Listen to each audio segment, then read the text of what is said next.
Nesses dias, vamos estar refletindo muito nessa temática dos anjos.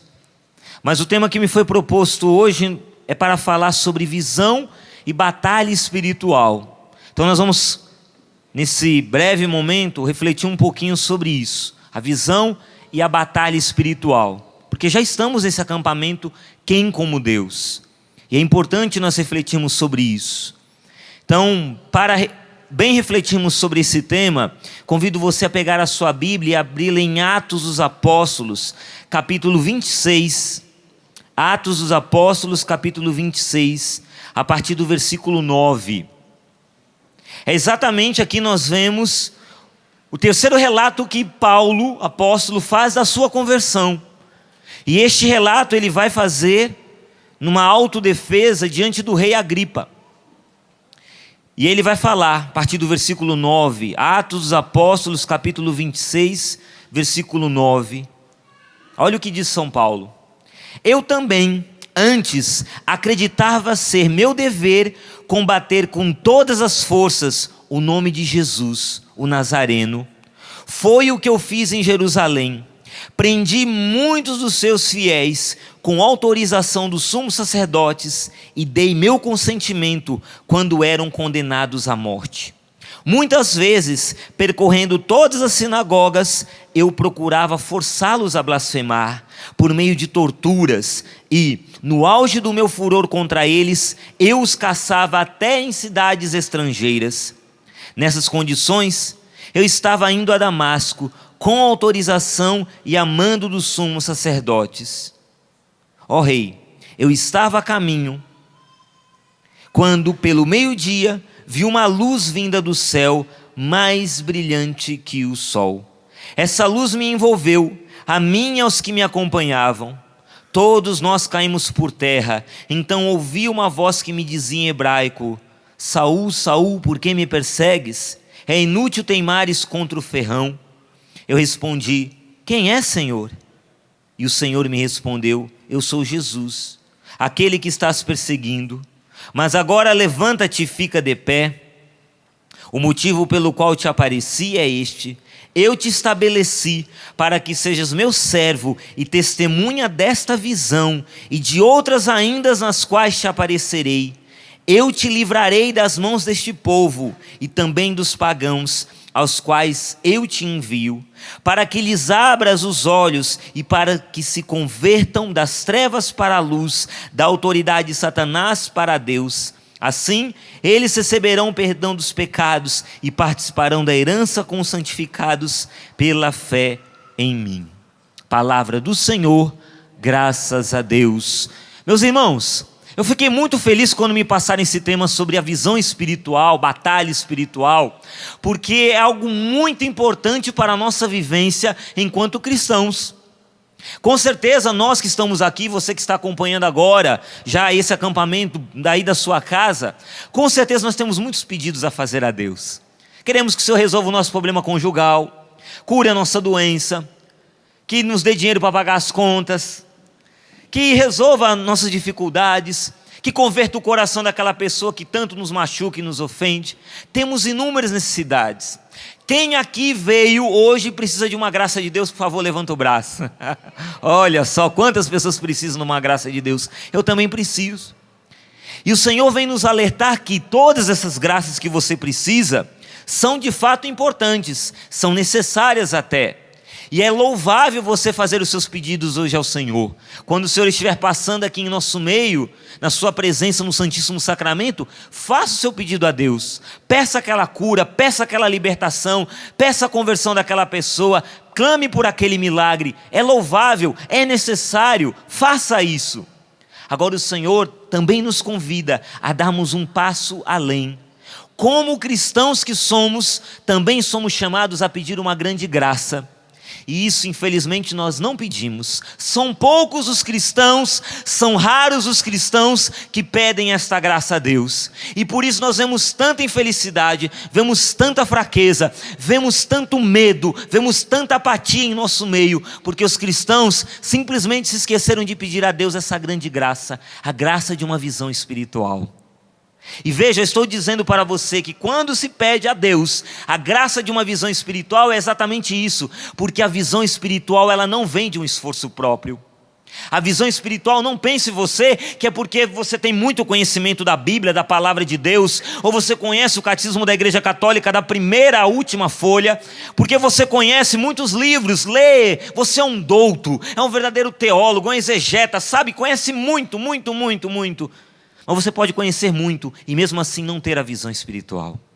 Porque a visão espiritual, ela é concedida por Deus, é uma graça de Deus que vem a partir dessa intimidade. Pergunto a você, você que faz parte de uma pastoral da igreja, você que evangeliza num grupo de oração, você que é uma pessoa tão cheia do Espírito Santo, tão cheia de Deus, amém, aleluia, tão cheia do fervor de Deus, pergunto a você, o que você diria para um homem como esse, como Saulo, que diz assim, olha, eu acreditava ser do meu dever combater com todas as forças o nome desse Jesus, o Nazareno. E foi o que eu fiz em Jerusalém. Prendi muitos dos seus fiéis com autorização dos sumos sacerdotes e dei meu consentimento quando eram condenados à morte. O que você falaria para um homem desse para converter o seu coração? O que você falaria para um homem que diz assim, prendi muitos dos seus fiéis, e muitas vezes percorrendo todas as sinagogas, eu procurava forçar os cristãos, esses tais cristãos a blasfemar, por meio de torturas, eu torturava os cristãos. O que você falaria para um homem que tortura os cristãos? Você diria, Jesus te ama e eu também? A paz de Jesus e o amor de Maria, irmãozinho? O que você diria? Qual palavra que você diria para converter um homem que odiava, não suportava os cristãos, mandava prender, mandava matar, e quando os cristãos eram mortos a partir do seu consentimento? O que fazer para mudar o coração, mudar a mentalidade, mudar a cabeça de um homem como Saulo, perseguidor implacável dos cristãos? Um homem que tinha uma visão, porque ele dizia, eu achava que eu estava cumprindo, eu estava fazendo certinho. Sim, eu acreditava ser meu dever, era no meu dever combater esses tais cristãos. Porque eu como fariseu, um fariseu fervoroso, aplicado, eu acreditava que era o correto perseguir essa seita dos cristãos aí. Ele tinha essa visão. Como fazer para mudar? A força de palavras bonitas, recitar um poema, cantar uma bela canção? Nada disso resolve. Paulo mudou, e nós dizemos, a pessoa mudou da água para o vinho. Paulo mudou da água para o vinho, do Saulo perseguidor dos cristãos, para Paulo, o evangelizador, o apóstolo das nações. Ele mudou da água para o vinho como? A partir de uma outra visão. Ele tinha a visão do que o que ele fazia era a visão correta. Mas aí então, na estrada de Damasco, ele mesmo vai testemunhar ao rei Agripa, na estrada de Damasco, eu estava indo, a mando dos sumos sacerdotes, para prender os cristãos. Quando eu estava indo ao meio-dia, eu vi uma luz que vinha do céu, mais brilhante que o sol. Essa luz me envolveu. A mim e aos que me acompanhavam, todos nós caímos por terra. Então vem aquela voz, Saulo, Saulo, por que me persegues? É inútil para você teimares contra o ferrão. Uma outra tradução diz, duro te é recalcitrar contra o aguilhão. E ele diz, mas quem é? De quem é essa voz? Quem é, Senhor? E aquela voz diz, eu sou Jesus, aquele que estás perseguindo. Mas agora, Saulo, ele já sem a visão. Ali lhe perdeu a visão dele. Ele já está cego e a voz, o Senhor fala para ele, fique em pé. O motivo pelo qual te apareci, e agora você tem uma nova visão, Paulo, é porque eu te estabeleci para que sejas meu servo e testemunha desta visão. Testemunha do que você está vendo e de outras ainda nas quais te aparecerei. Eu te livrarei das mãos deste povo e também dos pagãos aos quais te envio. Com uma missão, Paulo. A partir desta nova visão que você tem, desta visão minha, eu sou o Senhor, agora você está mudando de vida, você começou a mudar de vida, agora você vai abrir os olhos daqueles aos quais te envio, para que se convertam das trevas para a luz e da autoridade de Satanás para Deus. Assim eles receberão o perdão dos pecados e participarão da herança com santificados pela fé em mim. Paulo, a partir daquela visão do Senhor, na estrada de Damasco, fica cego. Ananias depois vai orar por ele, as escamas caem de seus olhos, ele volta a enxergar fisicamente, mas muito mais do que enxergar fisicamente, ele agora tem uma nova visão.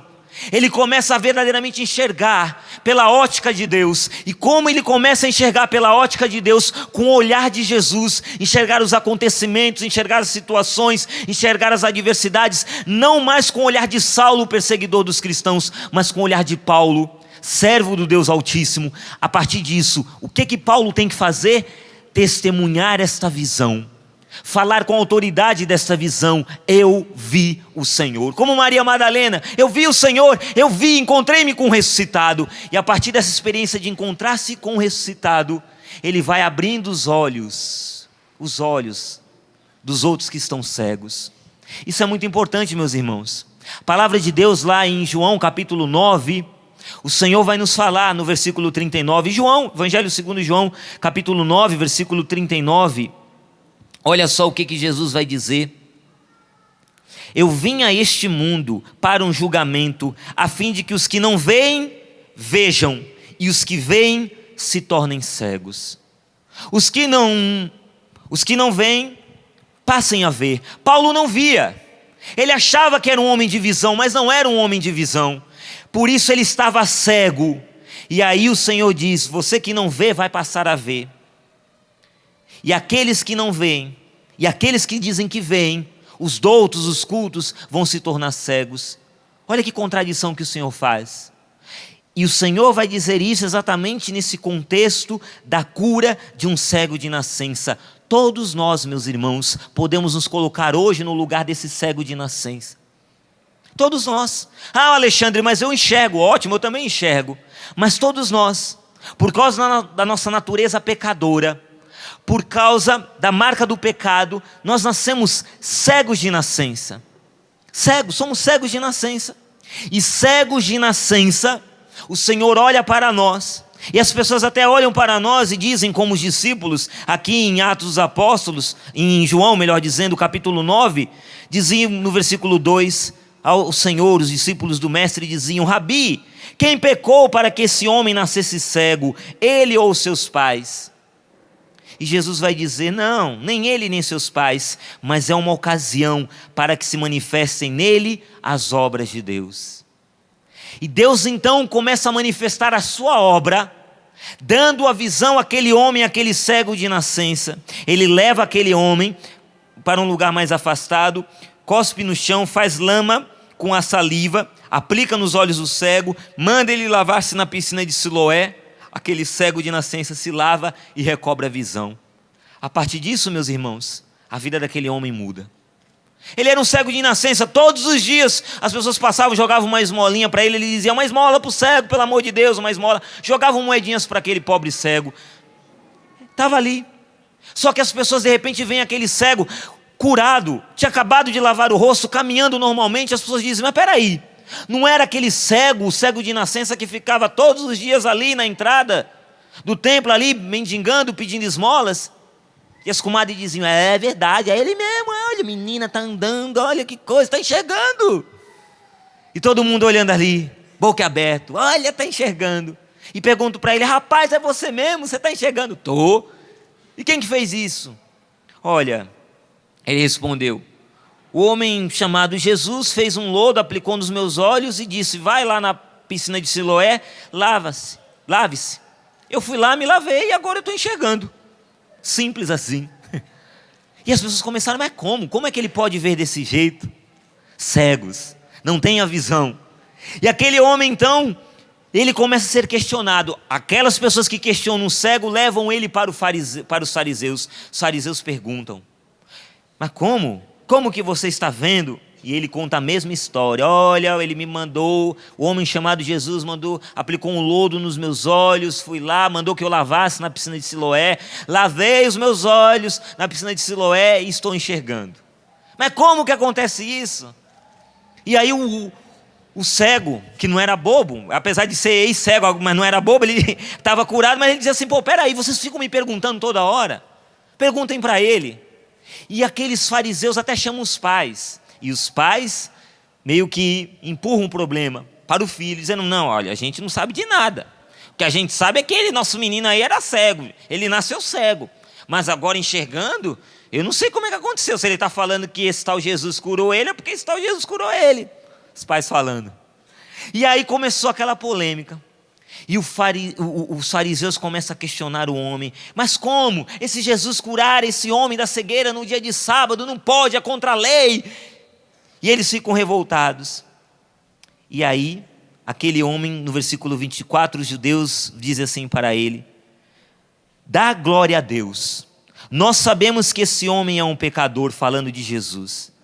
E aí o cego responde assim, versículo 25, João 9, 25: se é pecador eu não sei, só sei que eu era cego e agora eu vejo. Só sei disso. Meus irmãos, hoje você está aqui e você está vivendo esse acampamento para que ao final desse acampamento você possa dizer isso.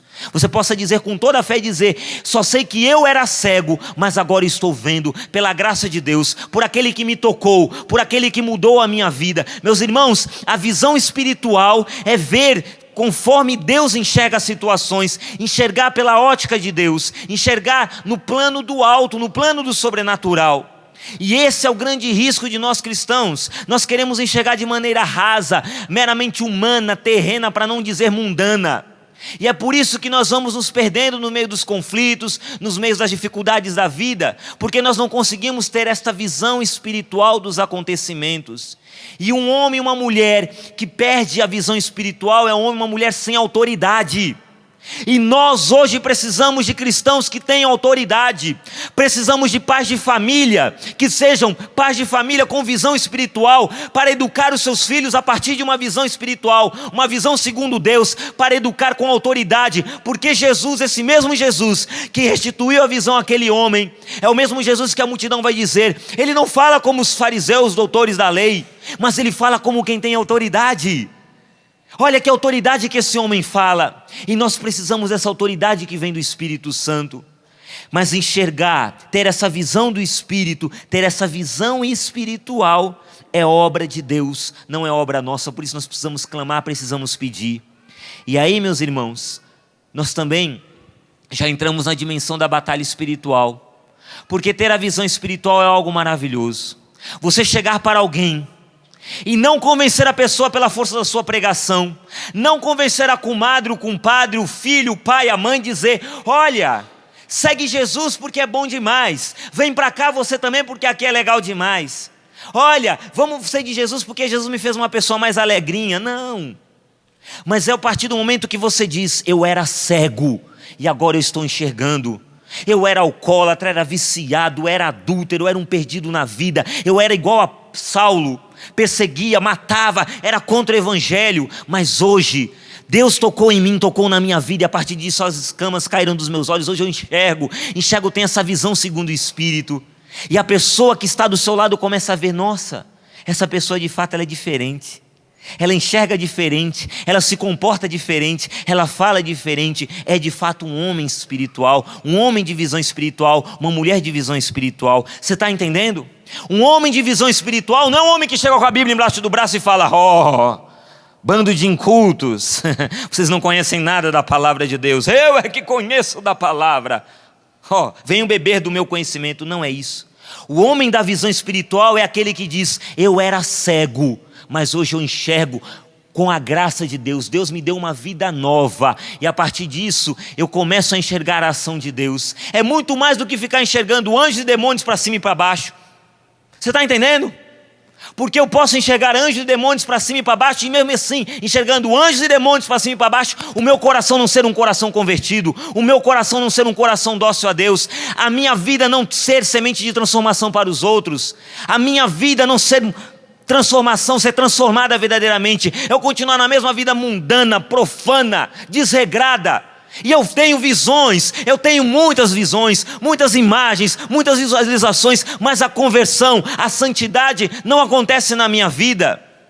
Necessário, dizia o Senhor para Nicodemos, necessário te é nascer do alto. Porque é do alto que nós nascemos, porque nós somos feitos para o alto, meus irmãos. E esse é o grande risco. Apocalipse capítulo 3, versículo 14, há um grande risco para nós cristãos. Apocalipse 3, a partir do versículo 14, o Senhor vai dar uma mensagem à igreja de Laodiceia e a mim e a você nesta manhã de hoje, dizendo: assim fala o Amém, a testemunha fiel e verdadeira, o princípio da criação de Deus. Conheço a tua conduta. Olha o que o Senhor está falando a mim e a você: eu conheço a tua conduta, Alexandre. Eu sei como que você tem vivido a vida comigo. Estou vendo, estou observando, estou de olho, Alexandre. Conheço a tua conduta, não és frio nem quente. Oxalá, quem dera fosses frio ou quente, mas porque és morno, nem frio nem quente estou para vomitar-te de minha boca. E por que essa censura tão grande do Senhor?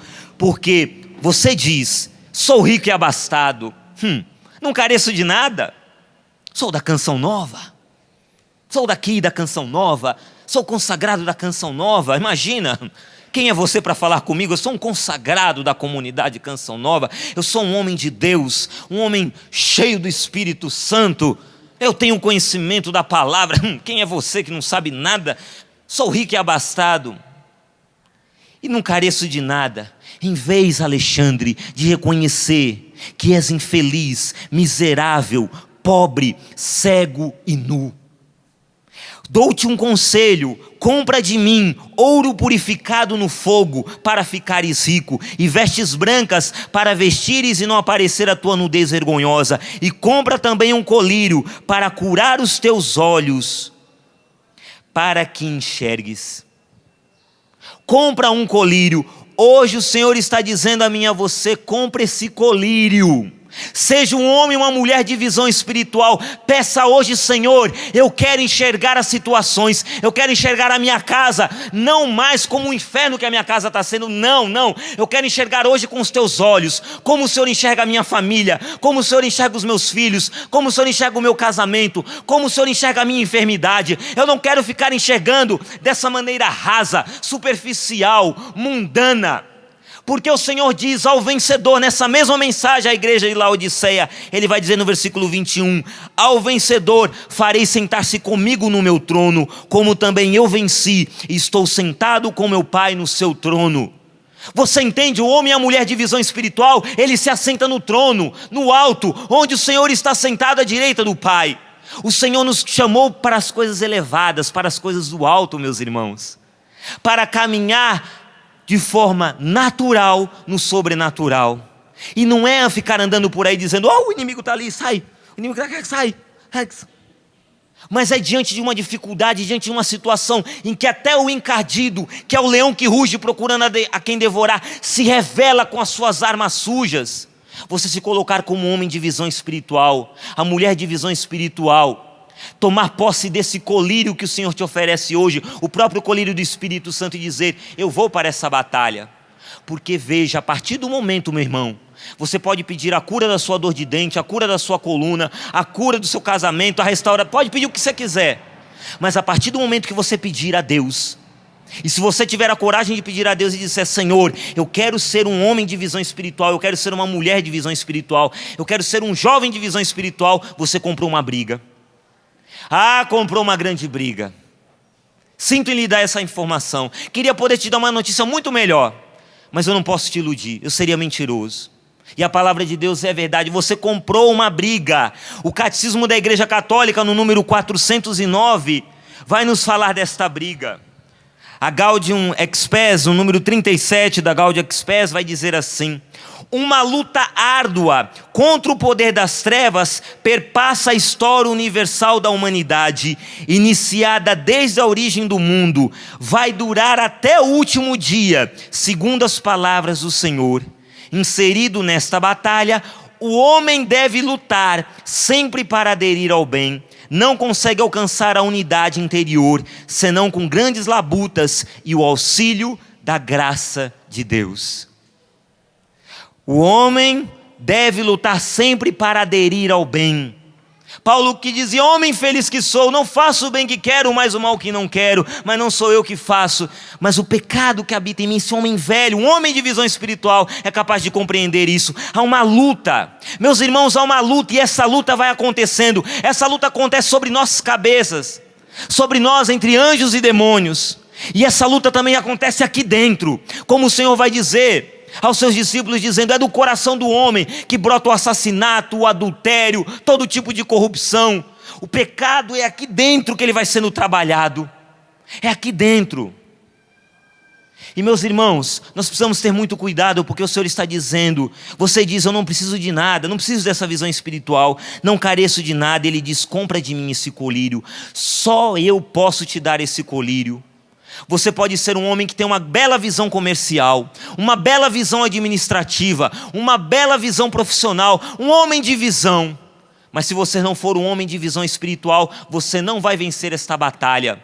Porque esta batalha, meus queridos, meus irmãos, meus amigos, não é, Paulo vai dizer, este homem que recebeu de Deus esse colírio, ele vai dizer lá em Efésios capítulo 6, a partir do versículo 10, uma passagem tão conhecida, e que em tantas Bíblias, estamos no mês da Bíblia, mês da palavra de Deus, tantas casas estão com a Bíblia aberta nessa passagem de Efésios capítulo 6, versículo 10 seguintes, só que a pessoa não lê, está lá enfeitando lá, fica lá querendo poeira num canto lá, está lá, e a pessoa acha tão bonita essa passagem, mas não a vivencia. E a palavra de Deus é para ser vivenciada. Paulo vai dizer em Efésios capítulo 6, versículo 10, enfim, fortalecei-vos no Senhor, no poder de sua força, revesti-vos da armadura de Deus. A igreja está explicando aqui na Gaudium Expes que nós estamos numa luta árdua, contínua, com as forças do mal. E nesta batalha espiritual, Paulo está dizendo, você não pode ir para essa batalha espiritual, meu irmão e minha irmã, apenas com o seu conhecimento técnico, teórico. Não, você tem que estar revestido da armadura de Deus, para que possais resistir às ciladas do diabo, pois a nossa luta não é contra o sangue e a carne, mas contra os principados, as potestades, os dominadores deste mundo tenebroso, os espíritos malignos espalhados pelo espaço. Por isso, protegei-vos com a armadura de Deus, a fim de que possais resistir no dia mau, e assim, empregando todos os meios, continueis firmes. E aí Paulo vai detalhar o que é esta armadura do cristão. Versículo 14, ficai pois de prontidão, tendo a verdade como cinturão, a justiça como couraça, e os pés calçados com zelo, em anunciar a boa nova da paz. Em todas as circunstâncias, empunhai o escudo da fé, com o qual podereis apagar todas as flechas incendiadas do maligno. Enfim, ponde o capacete da salvação, e empunhai a espada do Espírito, que é a palavra de Deus. Com toda a sorte de preces e súplicas, orai constantemente no Espírito, prestai vigilante. Visão, vigiar é ter visão. Como é que você vai vigiar se você não enxerga? É preciso vigiar, então tem que ser esse homem de visão espiritual. Prestai vigilante atenção neste ponto, intercedendo por todos os santos. Você está entendendo? Batalha espiritual, visão espiritual estão ligadas, estão de braços dados. O homem de visão espiritual vai viver a batalha espiritual, vai estar mergulhado na batalha espiritual. Mas aí vem a boa notícia, meu irmão e minha irmã. Nessa batalha espiritual, quando você diz, não, eu vou cair para a briga, eu vou para a luta sim, eu vou tomar o escudo da fé, vou empunhar a espada da palavra, eu vou me revestir com o calçado do evangelho, vou anunciar a boa nova da paz, eu vou partir para a briga. Mas a minha luta não é contra meu marido, a minha esposa, meus filhos, não é contra a sogra, com o pai, mãe, não é contra nenhum deles, é contra os espíritos malignos, contra as forças do mal. Quando eu resolvo partir para essa luta, revestido de Deus, com visão espiritual, meu irmão, aí vem a boa notícia, somos mais que vencedores, pela virtude daquele que nos amou. Nós estamos do lado do exército vencedor, meu irmão, você está do lado do exército vencedor. Louve a Deus por isso, bendiga a Deus por isso. Por isso você não precisa ter medo da batalha espiritual. Não precisa chegar lá com a espada e dizer, ai meu Deus, eu não sei manejar agora a espada, o que é que eu vou fazer? Aí chega assim um leão que ruge e você sai. Não, você não precisa ter medo, porque aquele que está em nós é maior do que aquele que está no mundo. Por isso, meu irmão e minha irmã, sendo este homem de visão espiritual, essa mulher de visão espiritual, que vive a batalha espiritual, mas não vive como um coitado, mas vive na certeza de que essa batalha ela acontece aqui na terra, no teu dia a dia, mas em vista de um prêmio muito maior. Paulo foi um homem que viveu inúmeras batalhas espirituais. E você veja, uma batalha é uma batalha, seja ela aqui, nesse campo físico aqui da terra, seja uma batalha sobrenatural, batalha é batalha. Há mortos e feridos, mas há também os sobreviventes. E nós precisamos sair desta batalha espiritual como sobreviventes. E para que saiamos desta batalha espiritual como sobreviventes, e assim como aqueles soldados que são condecorados pelo seu heroísmo no campo de combate, lutaram, venceram, superaram, sobreviveram ao combate e recebem a condecoração, também nós, meus irmãos, nós seremos condecorados, só que não vai ser aqui, vai ser lá, porque ao vencedor concederei sentar-se comigo no meu trono. A gente espera que a condecoração venha aqui na terra. A gente quer que a medalha venha aqui. Ô Senhor, põe a medalha no meu peito aqui na terra. Não, nananina, não é aqui, é lá. É no trono, você está entendendo? É ali, diante de Deus, no trono que Ele vai falar. Você resistiu, você perseverou, você se manteve fiel, você não deixou que roubassem a tua fé, você se manteve constante. Mesmo quando teu marido falou na tua cabeça e disse: você é uma trouxa, só fica na igreja, só fica rezando, deixa de ser besta mulher, só fica rezando. E você chorava ali aos pés da imagem de Nossa Senhora. Só que não é teu marido, não é esse marido alcoólatra não. Ele é apenas o meio, o instrumento, não é ele. A tua guerra não é com teu marido alcoólatra, não é contra o teu filho viciado que olha para você e fala: você não está com nada, que adianta você ficar rezando por mim, deixa de besteira de ir na igreja. A tua luta não é contra o filho viciado, não é. A tua luta é contra os espíritos malignos, contra os principados e potestades desse mundo tenebroso. E nós não podemos ter medo nessa luta, porque nessa luta o Senhor caminha à nossa frente. Mas veja, meu irmão e minha irmã, no meio desse combate, no meio dessa luta, nós corremos o risco, como nos alertava Apocalipse capítulo 3, de perdermos o nosso foco, perdermos a visão. Eu assisti esses dias, recentemente, um filme com a minha família lá, minha esposa. E o filme me chamou muita atenção, porque conta a história de um homem, que é um fato real, é baseado em fatos reais. O nome do filme é Redenção, o nome do filme. E assistindo esse filme, me chamou muita atenção porque conta a história de um homem, ele é um pastor, e esse pastor, era um homem que vivia nas drogas, vivia numa vida terrível. E aí ele tem um encontro com o Senhor, passa a ser um homem de visão. Eu era cego e agora eu vejo. Pela graça de Deus, Deus transformou a minha vida. Eu era cego, agora eu vejo. E ele começa então a trabalhar no reino de Deus, começa a trabalhar para as coisas de Deus. E esse homem, apesar de uma vida errada, feita de muitas escolhas erradas, ele era um excelente construtor. Trabalhava com construção, assim, construção civil. E um dia, lá na igreja lá dele, lá um homem foi contar para ele com quem os irmãos cristãos estavam vivendo no Sudão, lá na região, na África, né? No Sudão, onde acontece até hoje uma guerra terrível, uma guerra civil. E aí esse homem, ele foi muito tocado, e ele falou para sua esposa, para sua filha, dizendo: eu vou lá no Sudão, eu quero conhecer esse lugar, e eu acho que eu posso ajudá-los fazendo um orfanato. E ele voltou de lá, ele foi nessa experiência, foi lá para ajudar no que precisava em construção civil, né, lá no Sudão, se deparou com toda a miséria daquele ambiente, e aquele homem ficou muito mexido com a situação. E ali, à noite, era uma guerra civil, o exército dos rebeldes, então, à noite invadiam as aldeias, todo mundo dormindo, eles invadiam à noite as aldeias, todo mundo no sono, e eles faziam aquela chacina, matava todo mundo. E o que acontece? Os pais das crianças, com medo dos rebeldes virem matar os próprios filhos, eles levavam eles a um lugar para que eles pudessem passar aquela noite ali dormindo, protegidos por uma cerca. E era onde estava esse homem. E esse homem, vendo aquele monte de crianças dormindo ao relento, ele falou: não, vamos levar elas para dentro da minha casa. E ele foi ficando muito mexido. Passou a noite, no dia seguinte, um amigo dele que era soldado ali do governo falou para ele: vamos numa aldeia, porque o exército rebelde invadiu aquela aldeia. E eles foram lá na aldeia, chegou lá corpos no chão, aquela cena terrível, corpos despedaçados, crianças chorando sobre o corpo de seus pais mortos. E uma criança saiu correndo atrás de um cachorro. De repente houve uma explosão, bum, uma mina embaixo do solo explodiu.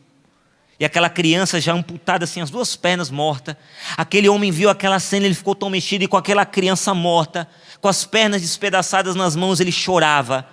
E ele voltou para casa, voltou lá para os Estados Unidos, porque ele foi só para ficar um tempo muito mexido, com toda aquela experiência. Ele falou: eu vou construir um orfanato. Um homem de visão.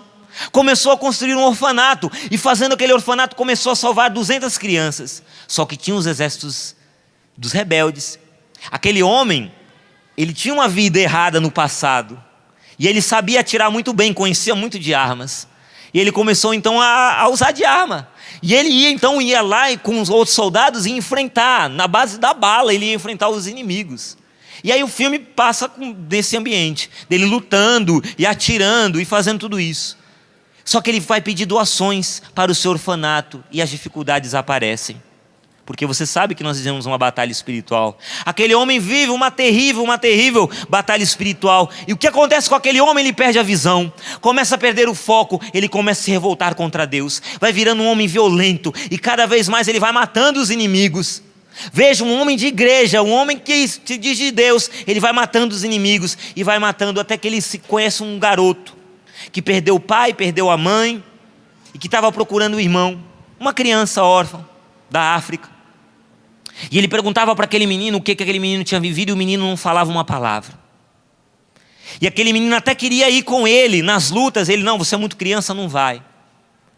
E ele vai vivendo toda essa situação, e ele se revolta contra Deus, começa a ficar agressivo com a esposa, com a filha, começa a deixar a filha de lado. Sendo um homem de Deus, ele começa a ignorar a própria família, ele começa a perder a visão, começa a perder o foco, ele começa a perder porque ele fica tão obstinado em conseguir dinheiro para manter o orfanato, que ele vai se tornando um homem violento. E aí, no final das contas, os próprios soldados que iam com ele dizem: nós não queremos mais ir com você. Nós estamos com medo de você. As crianças do orfanato tinham medo dele. Todo mundo ficou com medo dele. E ele ficou isolado. Naquela noite, ele arrasado, querendo dar fim da própria vida, dizendo: acabou, sou um fracasso. A minha vida, o meu serviço a Deus, o meu ministério é um fracasso. Naquela noite vem um menino, que não dizia nada, vai lá no quarto e vai visitá-lo. E o menino começa a contar a história dele. E sabe o que o menino diz? O menino diz assim: olha, eu perdi meu pai, o exército rebelde invadiu lá a aldeia, e eles mataram meu pai na minha frente, pegaram o meu irmão, pegaram a mim, me deram um facão, e disseram que eu tinha que matar a minha mãe, eu tinha que matar a minha mãe na frente do meu irmão, senão ele matava a mim e o meu irmão. E aquele menino com aquele trauma de ter matado a própria mãe, com um rifle na cabeça.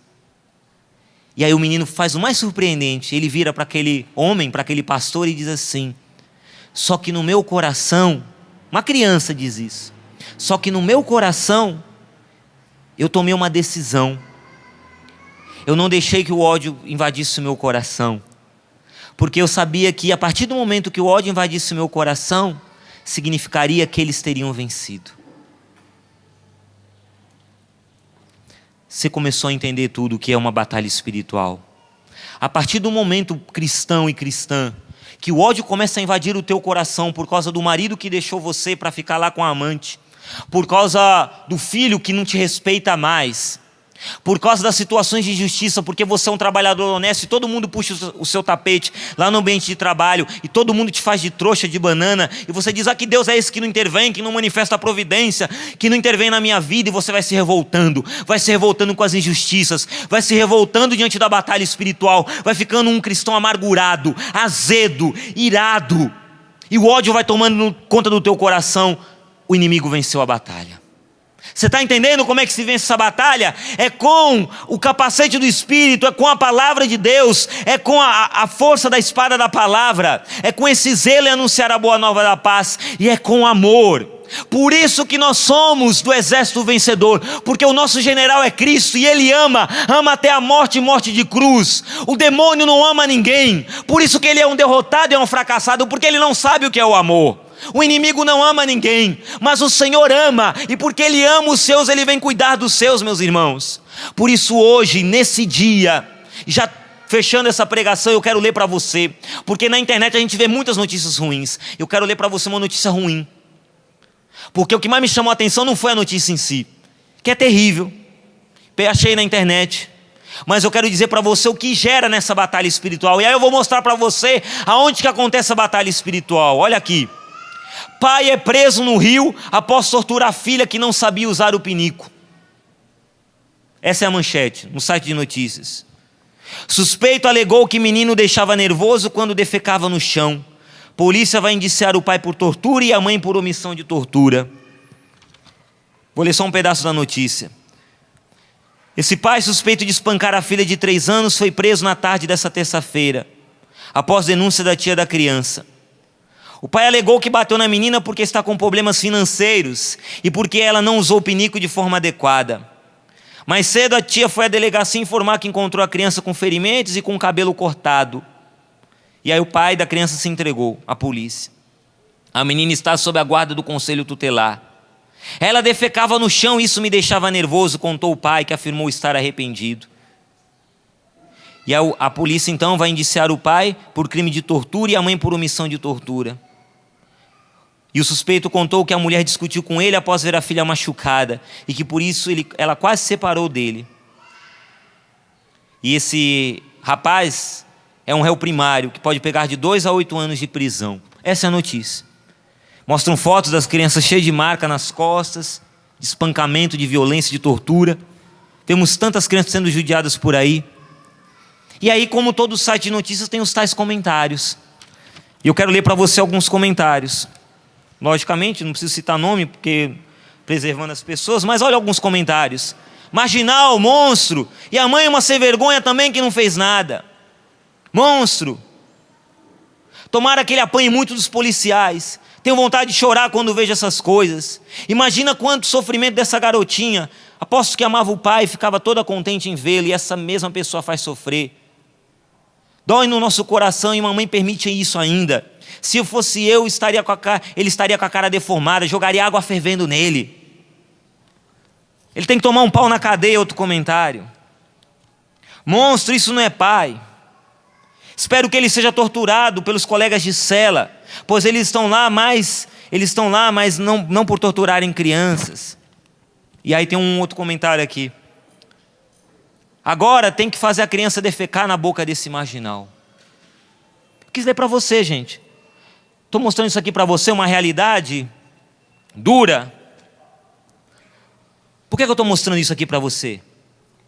Porque diante de uma notícia tão terrível quanto essa, um pai, e eu sou pai, como muitos aqui são pais, a sua filhinha de 3 anos que espera o seu beijo, o seu abraço, aí vem esse homem, esse indivíduo, revoltado porque não tem como pagar as contas, vai e espanca a filha, porque a filha não sabe usar o bendito do pinico, então ele vai e bate na criança, espanca, fere a criança. A bichinha está lá sofrendo, com medo, sem entender nada. E aí nós vemos uma notícia como essa. A batalha começa aqui no coração, meus irmãos, e a gente começa: assassino, marginal, monstro, tem que queimar no fogo do inferno. Que essa criança defeque na boca desse marginal, desse monstro. Olha as palavras de ódio.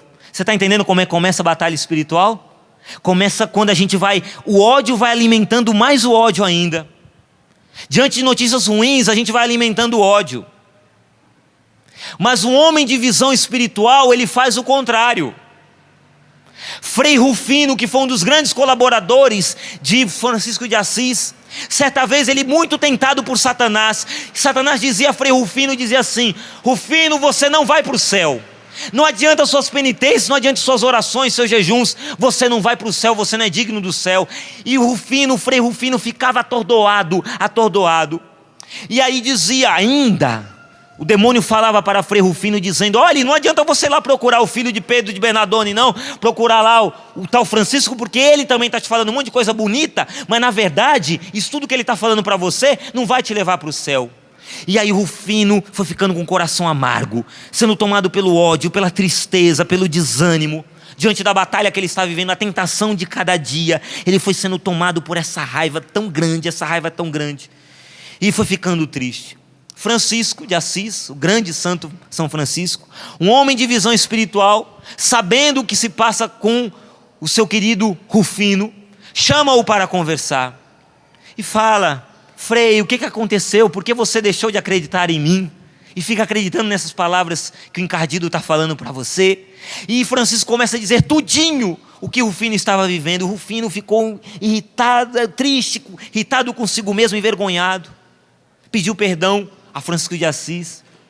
E aí Francisco, o homem de visão espiritual, diz a ele: Rufino, quando o demônio, e ele vai voltar a te tentar, quando ele falar para você mais uma vez: você está danado, você está certo que você vai queimar no fogo do inferno. Quando o demônio falar isso mais uma vez para você, nessa hora, sabe o que você faz, Rufino? Você vai dizer o seguinte para ele. Eu até anotei a frase. Quando ele falar para você: Rufino, você está danado, você vai dizer: abre a boca, que a quero encher de esterco. Você vai falar isso para o demônio: abre a boca, encardido, porque eu a quero encher de esterco. Você está vendo a diferença?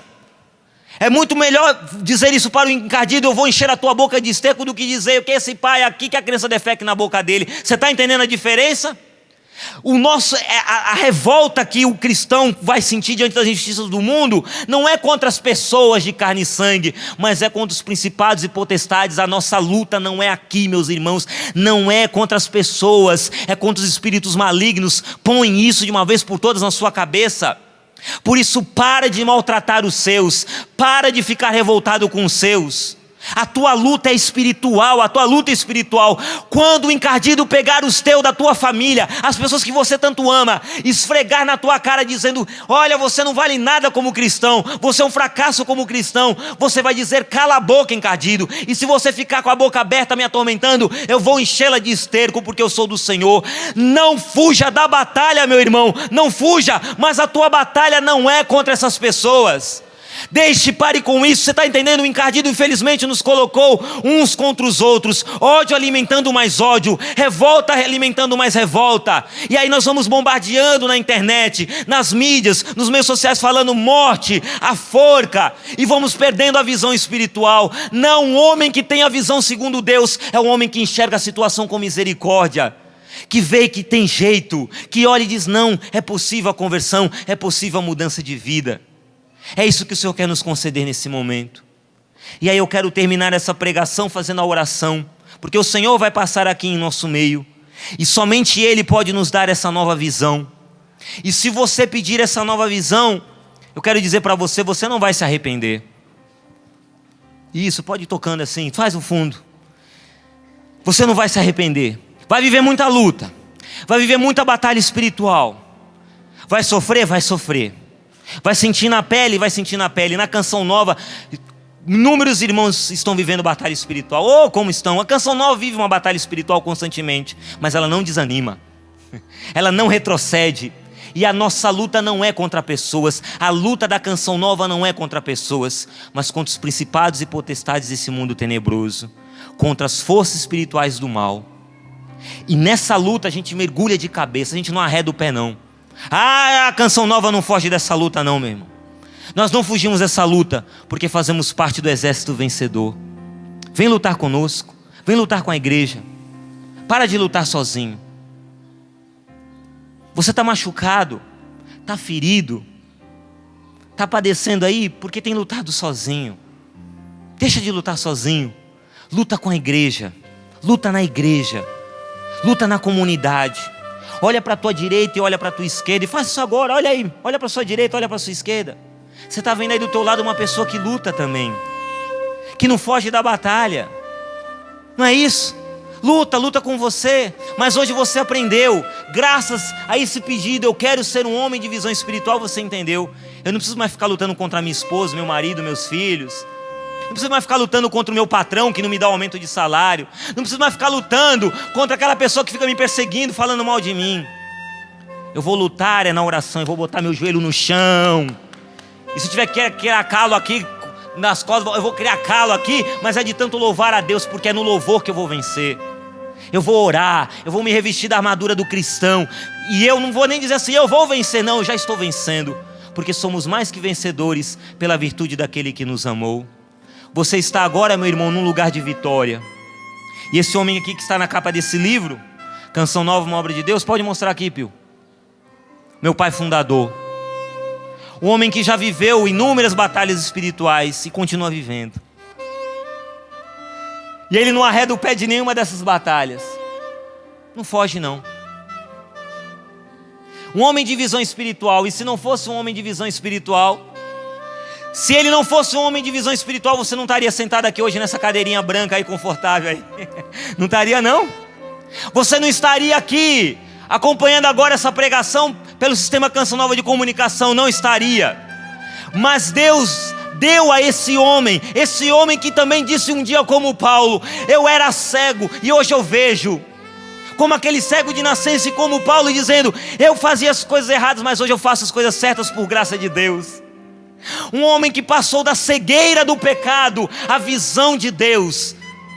E graças a essa visão espiritual desse homem de Deus, desse profeta dos nossos tempos, você está vendo tudo isso aqui. E o mais lindo, meu irmão e minha irmã, é que o homem e a mulher de visão espiritual é homem e mulher de coração agradecido. Eu quero rezar agora por você, por mim, mas quero rezar com essa oração que Monsenhor Jonas faz na página 54 desse livro. Fique em pé agora, eu convido você, fique em pé. Coloca a mão sobre o peito, sobre o coração. Você vai ver como é que um homem de visão espiritual ora. Você vai ver o que é a gratidão de um homem de Deus. Um homem que caminha pela vida enxergando em cada situação aonde está Deus. Um homem que, pela sua visão espiritual, é um garimpeiro. E você sabe que o garimpeiro, ele fica ali garimpando, só tirando cascalho. Só que ele não está procurando cascalho. O garimpeiro não procura cascalho, o que ele procura? As pepitas. Hoje o Senhor quer nos dar essa graça de sermos verdadeiros garimpeiros e pararmos de só ficar olhando para o cascalho e dizer: só tem cascalho na minha vida, é só dívida, é só doença, é só problema, é só tranqueira, é só obstáculo, é só dificuldade. Não. O homem e a mulher de visão espiritual, ele enxerga as pepitas. No teu casamento que está por um fio, nessa casa onde todo mundo se xinga, se briga, se grita, começa a enxergar a pepita de ouro, começa a enxergar aonde Deus está agindo. Na tua história, na tentação que você vive hoje, talvez na tua sexualidade, na tua afetividade. Peça a Deus a graça de ser um homem ou uma mulher de visão e ir além da tentação, ir muito além da tentação e enxergar hoje e dizer: Senhor, muito além dessa tentação, eu enxergo a tua mão que tem cuidado de mim. Feche seus olhos agora, escuta essa oração, porque é a oração de um homem agradecido a Deus, um homem de visão espiritual. Obrigado, Senhor, porque pude gravar muitas fitas em áudio e em vídeo. Obrigado pela rede de rádio e retransmissoras, gravação do DVD e site. Obrigado, Senhor, porque vivemos ainda da mesma pobreza na Canção Nova. Podemos multiplicar o que fazes conosco e levar isso para muita gente. O milagre do maná se repete em nossas vidas, Senhor. Tu estás alimentando um povo todo e nós temos essa graça como aquele menino. Somos os agentes para a multiplicação do alimento para esse povo. Hoje não é mais pão e peixe. Hoje é a tua palavra que em áudio e em vídeo vai para tanta gente. É a tua palavra que vai pelas ondas da rádio. É a tua palavra que vai em som e imagem pelas ondas da televisão. Não só aqui, mas por outras rádios que agora estão no ar, por muitas outras que virão e pelo website. Só posso dizer, Senhor, Tu, e somente Tu podias fazer essas maravilhas. Não a nós, Senhor, não a nós, mas a Teu nome dá glória, porque a glória é Tua. Nós somos beneficiados e nós somos as maiores testemunhas de que realmente um Deus vivo e operante vive no meio de nós.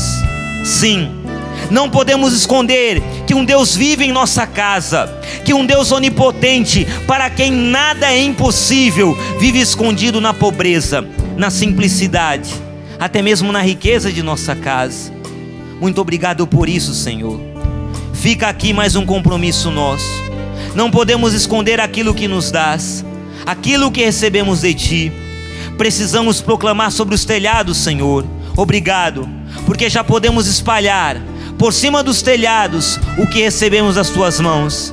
Realmente, Teu Evangelho está acontecendo em nossa vida.